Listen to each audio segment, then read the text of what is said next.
You're listening to Psycast, a podcast with captions, meant to be heard slowly, like a soft voice inside your mind. Today, we're talking about something many never dare to say out loud.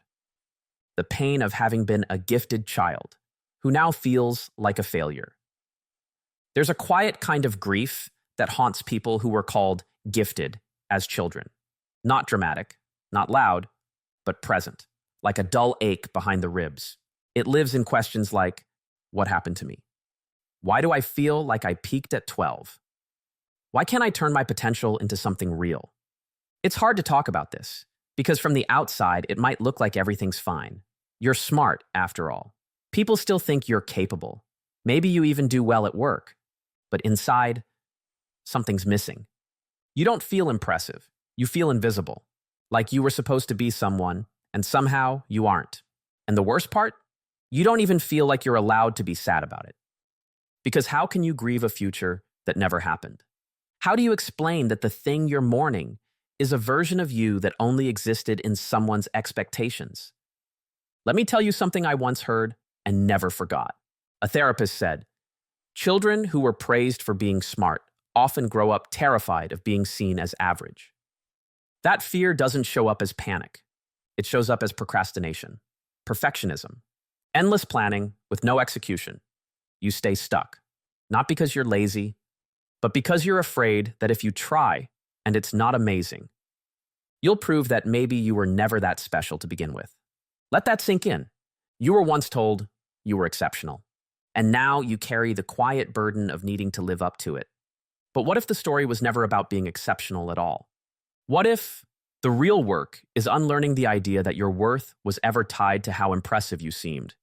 When you're told again and again that you're gifted, advanced, ahead of your time, it carves something deep into your identity. You begin to think your value comes from being impressive, from standing out, from making people say, wow. But no one tells you what happens when the world stops clapping. When you enter adulthood and realize that intelligence doesn't guarantee ease, that being bright doesn't mean you'll be brave, that life isn't a school test you can ace with enough talent. Here's the truth no one warned you about. Being smart is not the same as being fulfilled, and brilliance without self-worth becomes a prison. Carl Jung once wrote, "The privilege of a lifetime is to become who you truly are. Not who people expected, not who you thought you had to be loved, but who you are, beneath the layers of praise and pressure." And maybe that's why you feel so lost. Because somewhere along the way, you stopped being you. You started performing a role, the smart one, the successful one, the future star. And you got tired, because it's exhausting to keep up a persona that's based on being extraordinary all the time. There's no room for mistakes, no grace for confusion, no space for being human. Let me offer you a different image. Imagine a tree, deeply rooted, standing still in the forest. It doesn't rush to grow. It doesn't compare itself to the others. It grows because that's what it's made to do. Not to impress, but to live. You too are allowed to grow slowly. You're allowed to be quiet, to change directions, to learn things late, to start again. You're allowed to fail and still be worthy of love. Let me say that again, because it matters more than you think. You are allowed to fail and still be worthy of love. Maybe no one told you this before, but failure isn't the opposite of being gifted. It's part of becoming real. See, being a gifted child meant you were rewarded for what came easily. You were praised for your answers, your speed, your potential. But being a healthy adult, that's a whole different game. It's not about potential anymore. It's about practice, about persistence, about learning how to show up even when you don't feel extraordinary. There's something deeply humbling and healing in realizing that you don't need to be exceptional to be enough. And it doesn't mean your younger self was a lie. No, that brilliance you had, it was real. But maybe it was just one note in a much longer song. And now, the music is changing. You're not failing.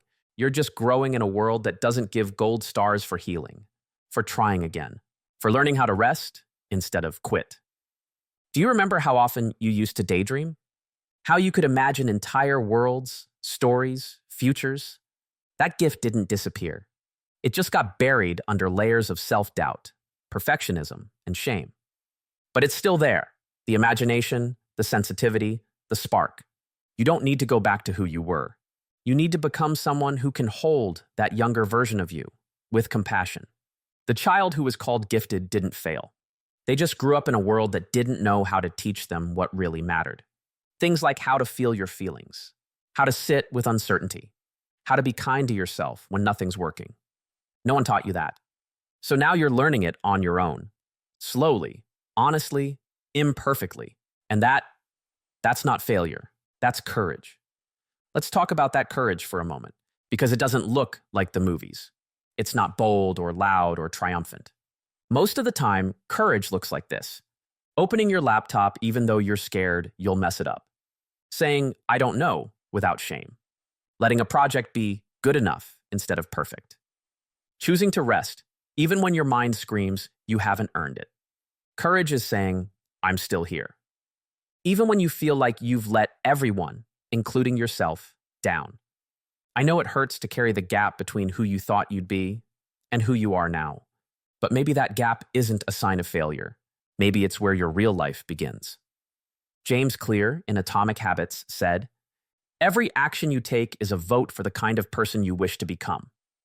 Not the kind of person people thought you'd become. Not the one that wins applause, but the one that feels whole, grounded, free. So what if today your action is small, like cleaning one corner of your room, or writing one awkward paragraph, or finally sending that email, even if it's late? That's not giving up on your potential. That's honoring it differently. Because the real gift isn't being dazzling all the time. The real gift is knowing how to live with yourself when you're not.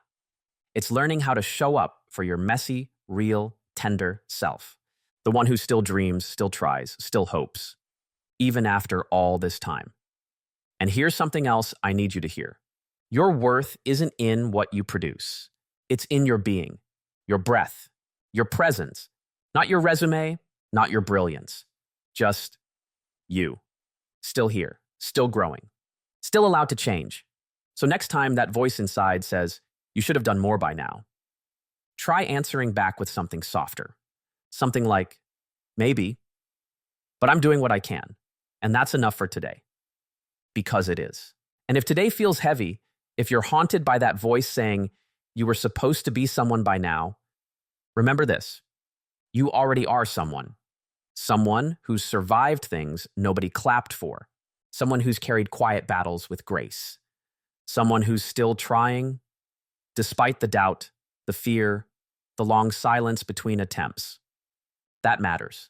You don't owe anyone a brilliant success story. You don't have to justify the pace of your becoming. The world is obsessed with speed, but healing is slow. And sometimes, the most intelligent thing you can do is rest. Brené Brown once said, you are imperfect. You are wired for struggle, but you are worthy of love and belonging. I keep those words close, especially on the days when I feel like I'm behind.